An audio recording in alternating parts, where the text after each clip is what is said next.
Okay, welcome to lecture number 102 on Mor Nevuchim, guide for the perplexed.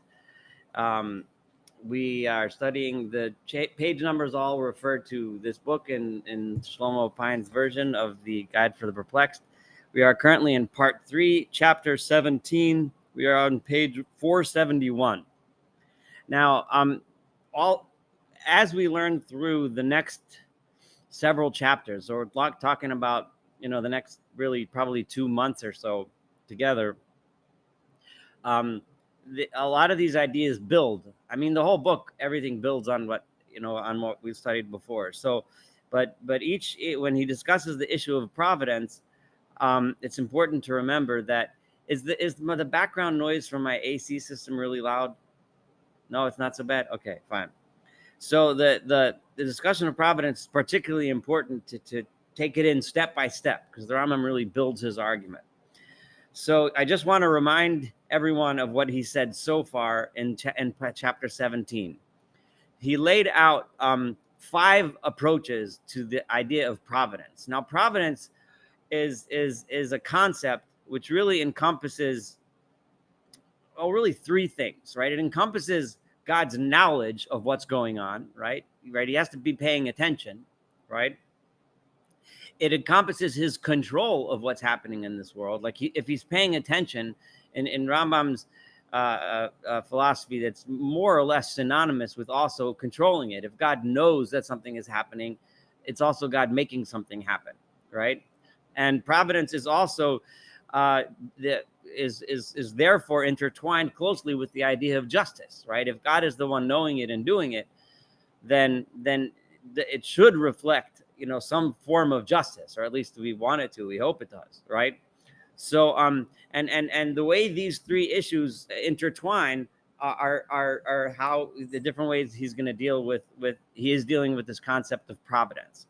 Now, given all of that which we said, and Rambam pointed out the big question of theodicy makes the question confusing. If God has providence, why don't we see the kind of justice that we would expect to see? We would expect to see everyone who's good get rewarded, everyone who's bad get punished, and everything would go along hunky-dory.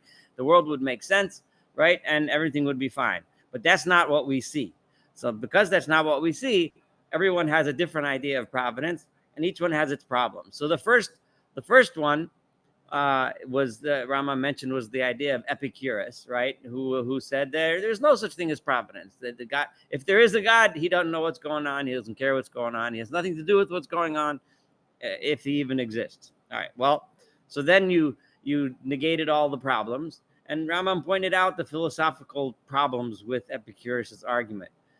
The second approach was that of Aristotle, and Aristotle felt that there is providence, but there's only pure providence for things that are permanent and real, like the spheres above the moon, the spheres that we see rotate around, the ones within which the stars and the planets exist.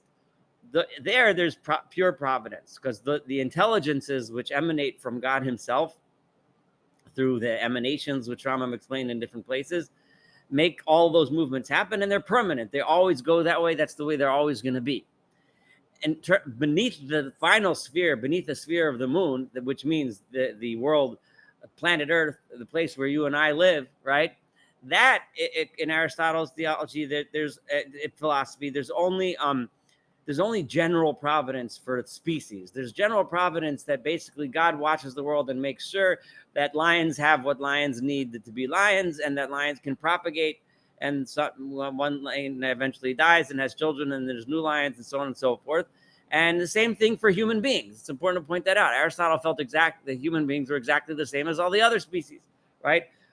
God set up human beings in such a way that the human species exists and goes about doing human things, and so on and so forth, and so on for every other species. But there's no specific providence. In other words, God doesn't do or care or say anything about me, Saul Weinreb's life. He couldn't, he doesn't care, he doesn't watch, he doesn't know, but he makes sure that that the human species can produce a guy like me, and then a guy like me will be born, do my thing, and eventually pass away, and maybe have children, and so on. And that's that. So that's number 2. Rambam accepted Aristotle from a philosophical perspective, and I keep that point in mind. In other words, his argument with Aristotle was only Torah based, right? In other words, it made sense to him, right? It's fine, but it just doesn't jive with what we believe in the Torah, right? And remember, the whole point of this guide for the perplexed is to take what Rambam saw as philosophical truth and make it jive, make it work with what the Torah teaches. So that causes a perplexion, which Rambam is going to fuse for us. Hopefully, he's going to begin that process tonight. Number 3 were those people that give providence to everything. The Rambam associated that with the Asherites, which is some movement within an early Islam. And what these people believed, at least according to the Rambam, was that the providence is over everything. There isn't a single thing that happens in the world, right? Even the smallest, whether the gnat decides to fly this way instead of that way, whether the grass grows this way or that way, which leaf falls in the storm, everything is providence. Everything, and Rambam pointed out the difficulty with that, which is mostly the difficulty of free will, of choice, so on and so forth. But he pointed out absurdities with that from the Torah perspective and from philosophical perspective. And then there was number 4, which was there is free will and there's pure justice, right? God only punishes people that deserve it, and he only rewards people that deserve it. The problem with this one is what they do with the questions of theodicy. If that's the case, then how could a baby who never did anything wrong be born with an illness, with a congenital illness? It doesn't make any sense. Or anytime we see an innocent person suffering, or we see a despicable person, winning the lottery or whatever, right? We see these things happen. So they deal with it by trying to explain it away, by saying, well, maybe, there's reward later on in a different world. Maybe there's this, maybe there's that, all kinds of explanations. Somehow it's just, right?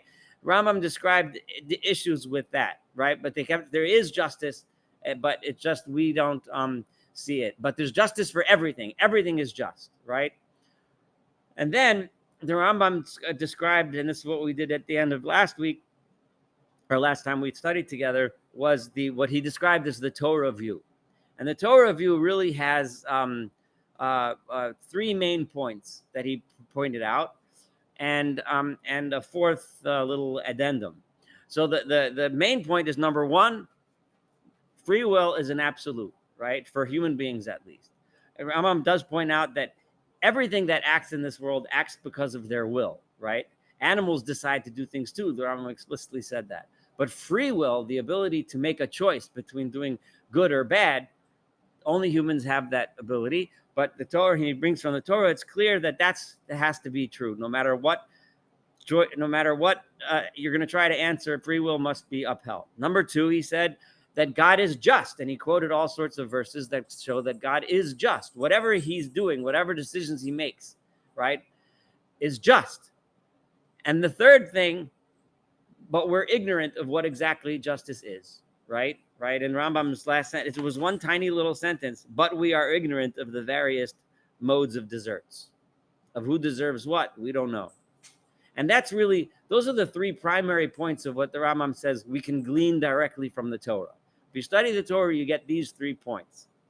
And then he said, some other people add other things, like the Chazal talk about the concept of Yisurin Shel Ava, sufferings of love, which are designed to increase your reward. God might make your life difficult, not because you deserve it, but because he wants you to get an even bigger reward in the world to come, or whatever. He may have other reasons. And that's kind of a beginning of an attempt to answer that question of what's God's justice, right? That's part. It's a small piece of the puzzle, how Chazal begin to attempt to say, when we say, well, we don't know how God decides what we deserve. Well, sometimes we might deserve something that seems like a punishment to us, but may not actually be a punishment. It may be some sort of a trial or a test to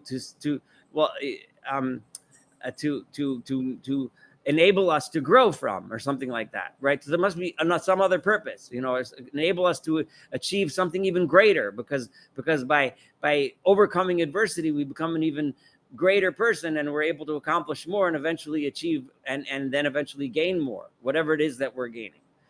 But that was how the Rambam ended his discussion of the Torah opinion.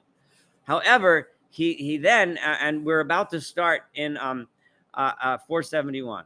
The Rambam understands his explanation is not really a number 6, and I'm going to show it to you in a few ways. But the Rambam understands his way of explaining providence as an explanation of the Torah's explanation, right?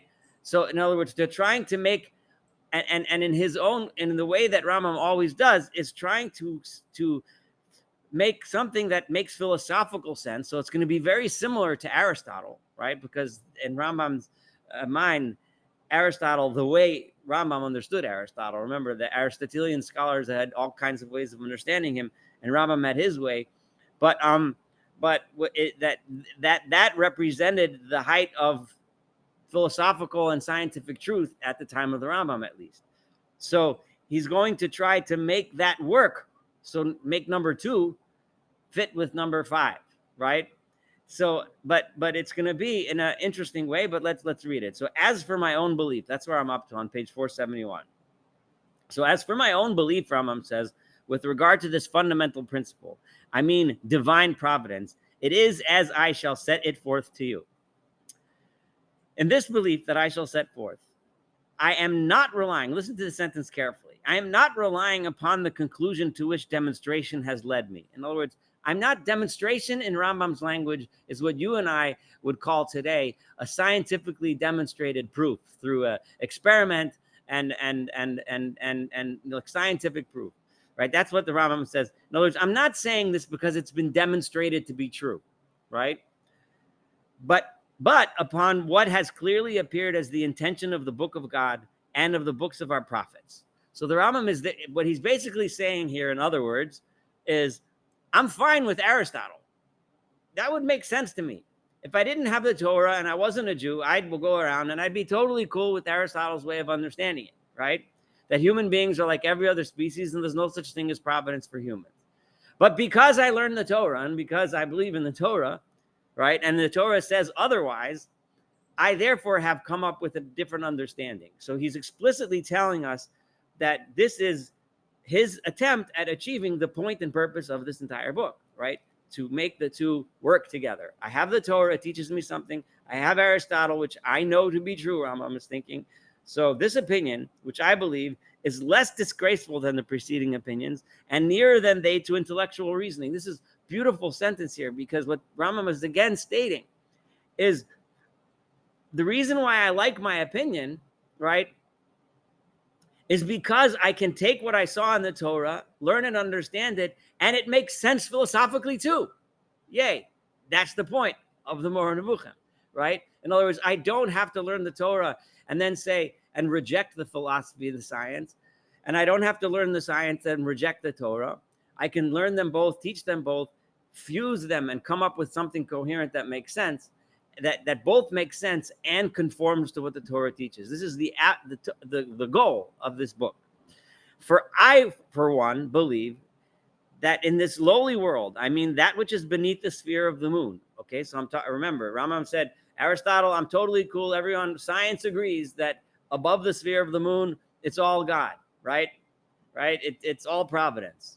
Because, right? However, beneath the sphere of the moon, divine providence watches only over the individuals belonging to the human species, and that in this species alone, all the circumstances of the individuals and the good and evil that befall them are consequent upon the deserts, just as it says, for all his ways are judgment. So let that sink in for a minute. We're going to be discussing this for the next many lectures, and he's going to be expounding on this idea. But what he just stated was that I agree with Aristotle about above the sphere of the moon. I even agree with Aristotle below the sphere of the moon, that the only providence that exists on this world is the providence for the species, right? In other words, God makes sure that that lions have what lions need and cows have what cows need, and so on and so forth. But in terms of providence, in terms of watching over the individual acts of individuals, right? And making sure and running the world in such a way that what people get what they deserve, their deserts, as we just said, that only applies to human beings. Okay. But regarding all the other animals and all the more, the plants and other things, my opinion is that of Aristotle. So in case you think I'm just giving you a spiel about the Rambam makes it very, very clear that I agree with Aristotle on everything else, right? However, the place where I differ from Aristotle, says the Rambam, is over God's providence over human beings. Because there, as the Rambam is going to explain to us in detail, God does care about each individual, what he or she does, the decisions that we make, and makes sure that what we get is justice. Now, having laid that down, for I do not by any means believe that this particular leaf has fallen because of a providence watching over it. Now, I don't know about you, but having been in the Orthodox world for a long time, I have heard many lectures, right, from many rabbis that say something else, right? Saying, no, God watches over every blade of grass. There's an angel watching over the Rambam. That's fine if you want to take that approach, but I want to make it clear that Rambam is blazing a different path here. He's not taking the path that you may find in other Jewish works, right? He's blazing a different path. And nor that this spider has devoured this fly, because God has now decreed and willed something concerning individuals, right? God didn't say that spider number 7,664 in Pakistan is going to eat fly number 8,612,000. That's not how. God doesn't do that, right? God made spiders, and spiders do spider things. God made flies, flies do fly things. He made sure that spiders have what spiders need and flies have what flies need. And what this spider ate a fly, finished, right? Nor that spittle spat by Zaid has moved till it came down in one particular place when he spat, and it landed on this specific gnat and killed it by a divine decree and judgment. Nor that when this fish snatched by this worm from the face of the water, this happened in virtue of a divine volition concerning individuals. That's not how it works. God made fish, God made worms. They do their thing. For all in this is my opinion due to pure chance, just as Aristotle holds. Now, when he says pure chance here, he doesn't mean it's pure chance, because it's not really pure chance. Remember, the creator of it all and the one who makes it all happen this way is God himself, right? God created the world, right? And God, for all this, in my opinion, is due to chance. According to me, as I consider the matter, and here's the key, that's the most important thing that he's been telling us, is that divine providence is consequent upon the divine overflow. Now, as he introduces this concept to us, I want to go back and explain the cognitive model according to Rambam. And we've been through this several times, but it's important to remind ourselves what it is here. So the cognitive model I've been calling it, that's my term, the cognitive model of Rambam. But the idea is that we have two consciousnesses. One is the imaginative faculty, right? And that is the part of our brain that interacts with the world around us. It receives input from all of the senses, and it makes images, and that's the part of our brain that has desires, that has wants, and reacts. A person can live 99% of his life in that imaginative faculty. I see this, I want it, I grab it, I eat it. I see that, I want it, and go through life that way. But then there's what Rambam said is the rational faculty. According to the rational faculty is acted upon by what he called the active intellect. That's the faculty in our brain which thinks about things and decides what's the right thing to do or the wrong thing to do, right? And the Rambam said, he said a prophet is someone who has so developed his rational faculty that he's capable of controlling the imaginative faculty, so that the things that he wants are the same things as the things that are right. Now, the active intellect is the conduit through which the emanations come from above, from God. So God is the intelligence par excellence, right? The intelligence which we can't understand, we can't fathom, we can't speak, we can't describe, but that intelligence through the emanations goes down through one sphere to the next sphere to the next sphere, all the way until it reaches human beings. So in essence, when we are exercising that active intellect, and this is the key point here, we are actually exercising, and this sounds very Kabbalistic, and you'll see sometimes the very, very ultra rationalist Rambam says concepts which somehow almost drive us into the mystical. And that is that, but it's important to remember that Rambam understood the active intellect as a physiological concept, right? This was Aristotelian physics. It's intellect which makes movement happen, which makes things happen in Aristotelian physics. So the point there is that the active intellect is really God. It's really coming straight from God, right? When we make those decisions, we are getting close to God. We're identifying with him. We are enacting the kind of life that he wants us to live and the kinds of decisions that he wants us to make. That's how when an active intellect makes a decision, that's almost the godliness within us that's making that decision.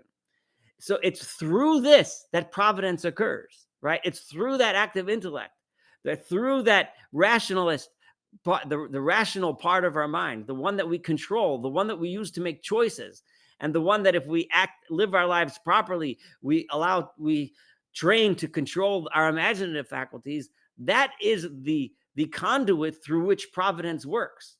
So now it becomes obvious, and the species, and I'm turning the page, with which this intellectual overflow is united, right? So that it has become endowed with intellect. And so that everything that is disclosed to a being endowed with intellect was disclosed to it, right? It's only the human being that has this quality, is the one accompanied by divine providence. It's this human being that has this intellect, which has divine providence. Because when what does it mean when we say that God knows through that? That's how we connect to divine providence. That's how we connect to the knowledge of God, and we're almost acting as God himself in some ways, right? And that sounds very blasphemous, but I said almost. I put another 10 qualifiers in there, right? When we use that intellect to live our lives and make the decisions. The key thing here is decisions. I'm saying that because it's based on the first principle the Rambam laid out, which is free choice, right? So from the point of view of which appraises all its actions from the point of view of reward and punishment. So then that intellect is thinking of reward and punishment. But think for a moment, and we're going to get to this concept in later lectures, not today, in much more detail. But what does reward and punishment mean then? If the active intellect is the connection we have to providence, reward and punishment isn't really occurring in the realm of the imaginative faculty and the physical world that we see around us. The realm of reward and punishment has just transferred to the back part of our brain where we're getting those emanations from God, right? Reward and punishment is now closeness to God versus distance from God, right? Reward and punishment means something completely different. So you're getting a scent here of the beginning of Rambam's answer to the question of theodicy, right? The world, the plane on which reward and punishment happens is not the plane on which you and I are usually functioning. Most of us are usually functioning, I'm hungry, I'm thirsty, whatever physical attractions we have and wants and desires and needs. I need money, I need this, I need that. All the things, that's the plane that most of us exist on. But if we've fully trained our active intellect, that we were in full control and we spent our time concentrating on these kinds of concepts and living our lives this way, reward and punishment is now occurring on a different, so justice is happening, but it's happening somewhere else. Now, if, as he states, so now it's going to bring it a little bit down to earth, okay? So now think about it for a moment from Aristotle's point of view, right? So in Aristotle's point of view, he looks at human beings, right, as pure. What happens to us is we're just as the animals, right? Whether or not this spider eats that fly, it happens. This is the way it goes, right? Why not the other fly? I don't know. What happens? Chance, right? So he would say the same thing by human beings. So God forbid if someone goes out in a ship, and unfortunately, this is relevant. I mean, as we speak now, people in Florida are getting hit by a hurricane, if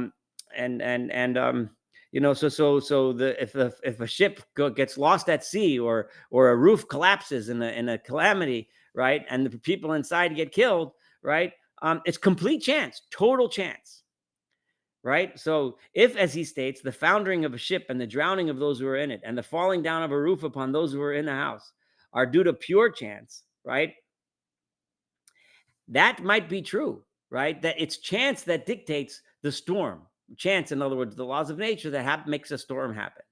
But who decided to be on that boat, right? Who decided to go into that house? Who decided to build that house? Who decided that when I build this house, I'm going to make a bad a bad foundation because it's cheaper and faster, and then it falls apart in 5 years, right? Who decided to not follow the building codes when I built the house? Who decided to take the boat into the ocean when the weather forecaster said there might be a hurricane, right? Who decided to go on the boat at all, which is a treacherous thing to do, in order to make money by bringing, goods or merchandise somewhere else? All of those things were not chance. Those were products of our decisions, right? So in a sense, it sounds almost like they're out. And let me read his sentence because I want to read his words first, and I'm going to expound a little. So it's true that by him are due to pure chance, but the fact that the people in the ship went on board and that the people in the house were sitting in it is, according to our opinion, not due to chance, but to divine will, right? So here he's saying that how is that divine will exercised? By free choice. When you decided, right, that you were going to go on this trip, and when they told you there's going to be a hurricane, you said, hurricane, schmurricane, right? You were making the decision to put yourself in harm's way, right? A person who is guided by true divine providence wouldn't make such a decision. So all of a sudden, the divine providence is being exercised by our free will, right? And divine providence, the closer we connect ourselves to God, the less likely it is that we're going to choose a path that's going to bring to suffering. The divine will, according to the deserts of those people, are determined in his judgments, the rule of which cannot be attained by our intellect. Ultimately, though, he gives the qualifier, right? So we're starting to get closer and closer to understanding, but ultimately we still don't understand. Because last week there was another guy who also went out on a boat, right? And he was also smart. Well, I don't know, maybe he was smart, maybe he wasn't. And they also said there might be a hurricane, and his ship didn't go down in a hurricane, right? So there's still questions. There's still things that we don't understand, but we're starting to portray a picture here of how providence is connected to our intellect and how the decisions we make are the way divine providence plays out, right? I was impelled. I promise there's going to be a lot more discussion about this. He's just laying down the idea. We have to start thinking about the way God provides, the way God watches and knows us as individuals. And we have to think of it in Maimonidean terms of going through the active intellect, right? Which is how God communicates with our rational part of our brain, and how we can hopefully use that rational part of our brain to control the way we live our lives. So now, remember, Rambam said, let's go back a drop. He said, I got this from the Torah. So where did I see this in the Torah? I was impelled to adopt this belief. I'm starting the second paragraph on page 472 now. By the fact that I never found in the book of a prophet a text mentioning that God has a providence watching over one of the animal individuals, but only over human individual. So that knocks out those people who say that God has providence over everything, right? That was the Asherites, right? I'm probably pronouncing it wrong, but whatever. Anyway, the only time the Torah talks about providence, in other words, God watching over and God caring about and God, making things happen in our lives, is only, right, over humans, not animals. The prophets are even sometimes astonished that providence watches over human individuals. The prophets often express the idea that why in the world, in other words, and Rambam is saying this because he's thinking the prophets know the Aristotelian idea too, right? In other words, they know that humans are just animals, like, or seem to be animals like every other species. So why in the world should God care about us?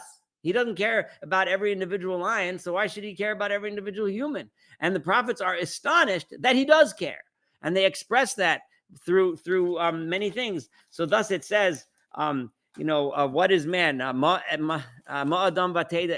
man that you should know about him? Or what is a human being that you should even think about or mention him? Right? What is man that thou art mindful of him? And so on. There's sayings all over Tanakh where the prophets express this idea that even humans, it's amazing that there's providence, right? So in other words, the Rambam is establishing that it shouldn't come to you as a surprise at all if I tell you that he has no providence over animals, because the prophets were astonished that he even has it over humans. But the assumed thing is that he wouldn't have over animals, right? Now, I know you might be thinking in the back of your head, am I telling you that God doesn't know that spider ate the fly in Pakistan? Well, how could I say that God doesn't know? I promise he's going to deal with that, but I doubt we're going to get to there today. All right. But he's building his case. It takes time to build his case. All right. So Sometimes, however, there are clear texts concerning providence watching over all the human individuals and exercising a surveillance over all their actions. Thus, he that fashioneth the hearts of them all, that considereth all their works. For thine eyes are upon all the ways of the sons of man, to give everyone according to his ways. For his eyes are upon the ways of man, and he seeth all his goings. Where these are, you can read in the book they give the things. I'm reading it in the English. But the Torah, too, sometimes makes explicit statements concerning providence watching over human individuals. Thus it says, nevertheless, in the day when I will visit their sin upon them. Whosoever has sinned against me, him will I blot out of my book. So on and so forth. The idea of providence is replete throughout the Torah, throughout the prophets. Such statements occur frequently. You can look through the Torah and you'll see it. And it's the thrust of the whole Torah, pretty much. The idea that if we do good, God is watching us. He knows we do good, and he'll reward us for it. If we do bad, God is watching us. He knows we're doing bad, and he'll punish us for it. It doesn't take too much Torah knowledge to know that that's the thrust of the Torah. So all the stories concerning Avraham, Yitzchak, and Yaakov are proof of there being individual providence. Those stories were told about individuals. Avraham Avinu, God rewarded him, God punished, God this, Yaakov, this, that, back and forth. All those stories are all stories about providence, right? So the fact that there's providence over humans, right, it's something that's clear from the Torah, right? However, I would have thought, and the prophets themselves would have thought like Aristotle, had not the Torah taught us this idea. Right, that's important to remember. Now, then he says, as for the other individuals of animals, the position with regard to them is indubitably as Aristotle sees it. Everything else, I agree with Aristotle, except for regarding human beings. For this reason, killing them and employing them usefully as we wish has been permitted and even enjoined. There are cases where sometimes we can kill an animal because it is not a human being. There's almost never, with some notable exceptions, a reason to kill a human being. But an animal, there you can, because they don't have individual providence. Now, hold that thought for a second. A proof that there is no providence watching over the animals other than this man, except the kind of providence mentioned by Aristotle, may be found in the dictum of the prophet. And he's reading from Habakkuk here. For the prophet says, and I'll read it in the Hebrew. It's in Habakkuk, the first chapter, 14 and 15, and he's talking about the Nebuchadnezzar and how he was a tyrant of a king, and how he killed off people and as if they were animals. And the verses read, you treated human beings as if they were just fish of the sea, as if they were worms or crawly bugs over whom no one rules. In other words, you treated them like animals. Kula and so on. He trapped them all with a hook, like you trap fish. He put them in his net, and he gathered them in his net, and so on.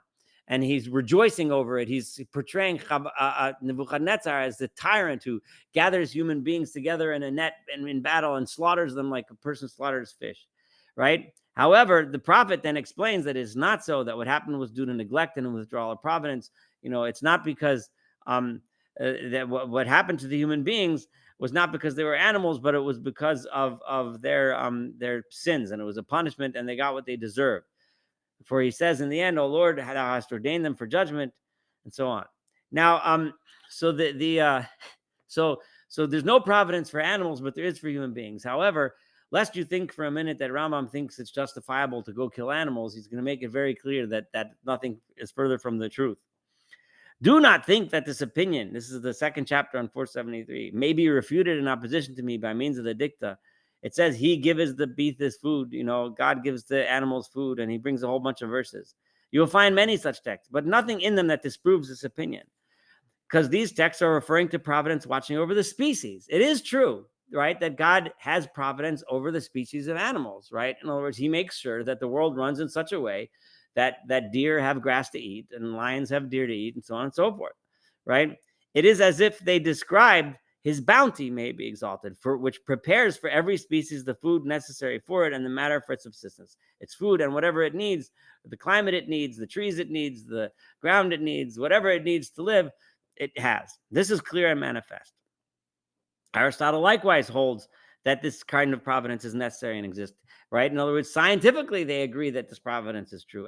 Alexander mentions this concerning Aristotle, namely the preparation of the existence of food required by every species for its individuals. Were it not for this, the species would perish. Okay, this is clear upon the slightest consideration. But now the Rambam says, as for their dictum, right, that Tsar Balechayim is Minatorah, that one is not allowed to cause unnecessary suffering to animals, right? Right. So don't think that I'm giving you a license to cause animal suffering. And here it's interesting, because one could think, why does the Torah, if the animals don't have providence and humans do, why does the Torah? You might think that okay, so then I could just go kill animals, right? But the Torah makes it clear that you can't, right? We can't make animals suffer, and so why not? So some suggest, well, because philosophically I just justified it to you, right? So you might think, well, the Torah doesn't want you to learn bad character traits, right? Or you can say that it's inherently a problem. You shouldn't cause unnecessary suffering, causing pain. Providence, no providence is just wrong, right? So let's see how the Rambam deals with that. He says, number one, it is set down that, and also the, where the Malach tells Bilam when he was smacking his donkey, why are you hitting your donkey? What did the donkey do wrong, right? So in other words, you can see clearly that God has concern for the pain that the human is causing the animal. It is set down with the view to perfecting us, so that we should not acquire moral habits of cruelty and should not inflict pain gratuitously without any utility, but that we should intend to be kind and merciful, even with a chance animal individual, except in case of need, right? If we need to eat, right? For we must not kill out of cruelty or for sport, right? It does not follow for me, right? So no, the Rambam seems to be falling on the side over here that we shouldn't do it for both reasons. Number one, because we shouldn't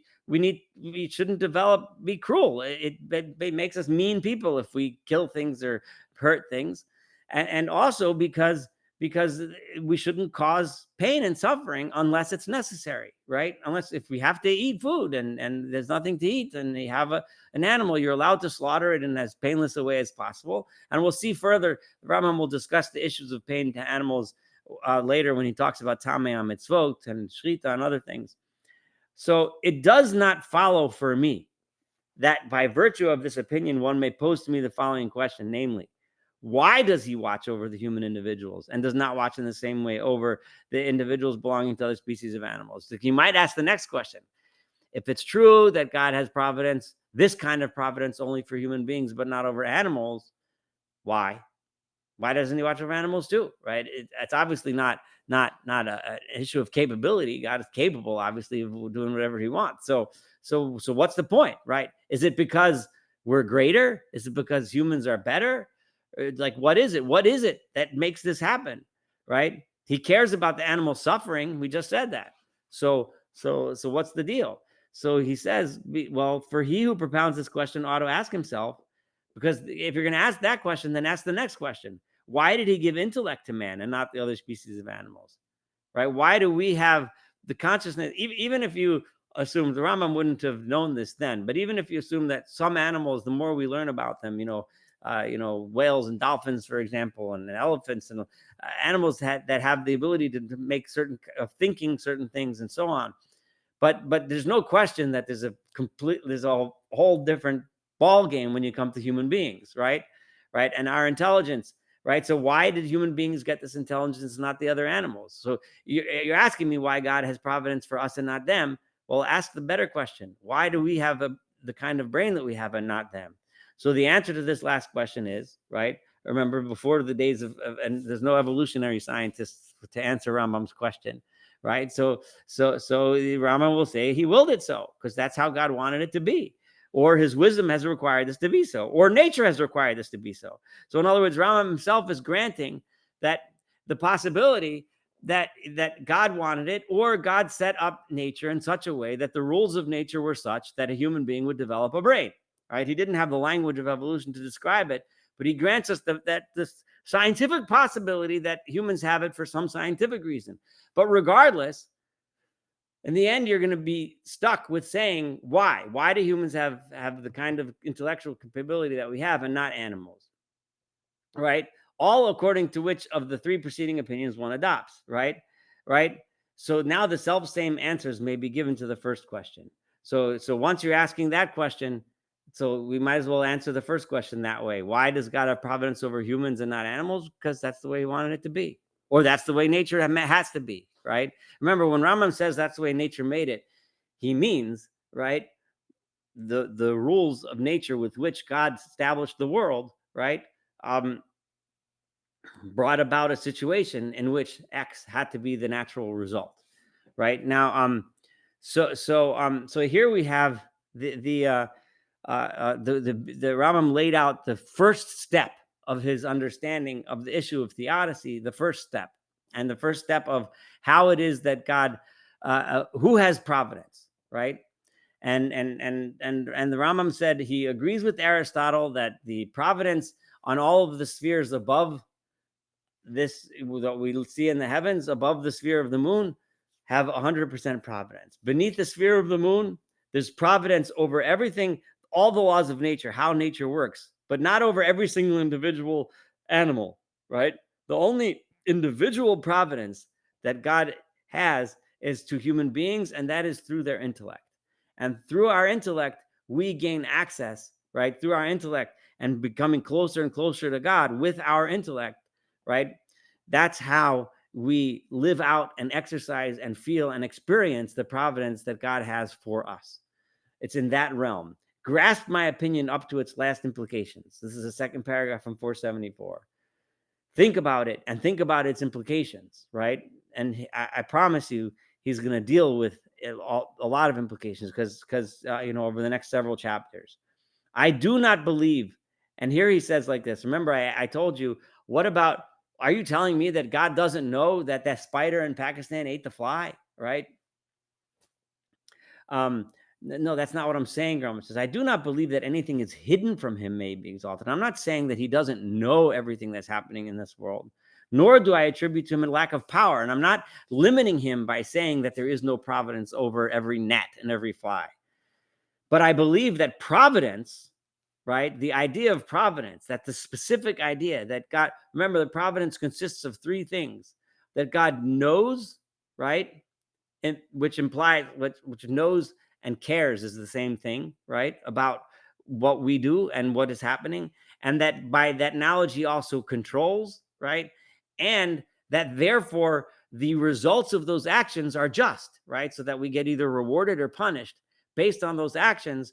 That, Rambam says, that idea is only relevant to human species individually, right? For providence can only come from an intelligent being, from one who is in intellect perfect with the supreme perfection, that which there is no higher. Right? That's where providence comes from. Providence can only come from a God, right? That's the only place that providence, who could know everything and understand it and truly be just. Only God can do that, right? None of us, no matter how smart we are, can do that. And there are plenty of people that tried to design utopias, right? But none of them succeeded, right? Because the human being, we can be really smart, but only God can truly create a universe, right? So accordingly, everyone with whom something of this overflow is united, anyone that has access to that intellect, right, will be reached by providence to the extent to which he is reached by the intellect. So the more we make ourselves attached to God in that way, and the more we attach to God in my Maimonidean sense, which is intellectually use our rational capacity to think about what we're doing, to think about what's right and what's wrong, and to think about living in the way God wants us to live. And we live our lives based on that rational thought, as opposed to basing our decisions on our imaginatory faculty, which will lead us to do the kinds of things that animals do, right? To that extent, we are being reached by providence, right? And that is how God's providence is dealing with us. And to that extent, we won't decide to go on a ship when there's a hurricane predicted, right? So that our ship is the one that gets knocked out over in a hurricane, right? To that extent, we will, and the Rambam was laying that down because that's the beginnings of the understanding of how that attachment to God brings us farther away from punishment and closer to reward. It's not going to answer all the questions, but it's going to start getting us closer and closer in that direction to realize that when we live our lives based on that rational capacity, based on that godliness that's within us, and I know that's a Kabbalistic sounding concept, but it comes, I'm just rephrasing Rambam's words in such a way, right? That more and more our lives become a life of reward as opposed to a life of punishment. This is the opinion that to my mind corresponds to the intelligible and to the texts of the law. So number one, the intelligible, right? In other words, it seems true philosophically. And number two, the text of the Torah. As for the three preceding opinions, remember, Rambam listed 5 opinions and then his own, right? And I pointed out to you that the Rambam views his own as an explication of the Torah's opinion, right? And just he viewed it as a way to reconcile Aristotle's with theirs. So when he says the 3 preceding opinions, he's referring to Aristotle's, right? The Asherites and the Mutazilites, right? Epicurus he threw in the garbage can. Another understanding of the 3 opinions is that he's referring to the Epicurus, the Asherites, and the Mutazilites, because Aristotle he's kind of holding on to, right? But either way, the 3 preceding opinions refer to those, but he didn't say the 4 preceding opinions because he's not rejecting what he mentioned was the Torah opinion. He's explaining the Torah opinion, and he views his opinion as the explanation of the Torah's opinion, right? So when he says, he calls it the 3 preceding opinions, they are excessive or fall short. Those that are excessive lead to absolute confusion and to contesting the intelligible and to opposing what is perceived by their sentence, whereas the others that greatly fall short entail most vicious beliefs concerning God. In other words, they all philosophically fall apart, scientifically fall apart, logically fall apart, as well as the ruin of order in human existence and the obliteration of all good qualities of man, both the moral and irrational. And he explained with each one, and we reviewed them in the beginning of tonight's class. I'm referring to the opinion of those who abolish providence with respect to human individuals. Those that say that there is no providence, those that say there's pure providence over every last detail, all of those things just fall apart, putting the latter on par with individual species of other animals. And that again is Aristotle's opinion, putting human beings in the same category of animals. So here we have, the Rambam has just introduced to us his understanding of how providence works, what the mechanism of providence is, and why the special relationship between human beings and God is the relationship of providence, which the Torah discusses, and that only exists between humans and God, not with any other creatures and God. Now that we laid that down, we're ready to hit the chapter 18, but we're out of time, which this is all I really planned on doing tonight anyway. But this is I'm telling you, we're in for a really, really good ride. These next few chapters are some of the really most powerful, some of the most important thoughts of Rambam on some of the most difficult issues, difficult philosophical and Torah issues. So it's good stuff. Anyway, any comments on what we've studied so far tonight?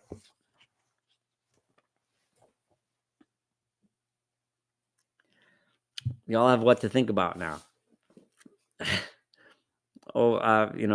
It's when you're reading the and Rosh Hashanah and Yom Kippur, when we talk about judgment and justice and things like that, you'll start thinking about them in Maimonidean terms and see if it works for you.